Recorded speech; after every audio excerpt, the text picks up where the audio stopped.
ভাইয়া আমি বুঝি ফেলছি ভাইয়া। আপনি মাইটিভিতে চলে আইছেন কেন? আমি তো টাইগার ইন্টারনেটে ব্যবসা দিছি। আমি বুঝি ফেলছি। আপনি আঙ্গ লগে দিয়ে ব্যবসা দিবেন। ওই বেটা, তোরা যে এত ব্যবসা করস বেটা, আন্ডারওয়ার্ল্ড এর ব্যবসাটা দেওস না কে?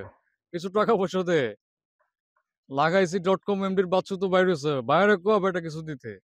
বাবু রে, আন্নে ঘরে যদি .com এমডির মালিক বাচ্চু ভাইয়া টেয়া দেয়, আন্নে তো মানুষের মার খাইবেন, বুঝলাম না। আর আমার নোয়াখালীর চেয়ারম্যান, আন্নারা যদি ডিবি ডাবল ডিবি ডাকাত তো না করতে পারি, গুলিস্তান বিশ্ববিদ্যালয়ে যদি হরলে না করতে পারি, আর আমাকে আর দাম দিব নি কেন? কি আরে ভাইয়া, আন্নে আই শিমুল আন্নারা নোয়াখালী তো নাইছেন, আন্নে কি বিশ্ববিদ্যালয়ে হরালে করেন কেন? এ বেটা এমনি বলতে আছো কে বেটা? শিমুল, তুমি কিন্তু আমি এক্সেল সুন্দর, তোমার এক্সেল সুন্দর লাগতেছে। তুমি যে লামিয়ের সাথে করতে আছো ইয়াও কিন্তু মুই জানি, বইলা দেবো আনে। বাবুরে, আন্নেরাই বেগুন জানেন, আমি কিছু জানি না কেন?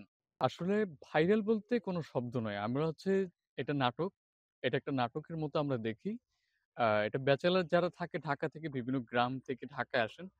তাদের সম্মিলিত একটা নাটক। একটা নাটকের ভিতরে দেখা যাচ্ছে আপনার বরিশাল, নোয়াখালী, চট্টগ্রাম, সিলেট, ময়মনসিংহ একেকটি এরিয়া থেকে তারা একসাথে ঢাকায় জড়ো হয় পড়াশোনার কাজে।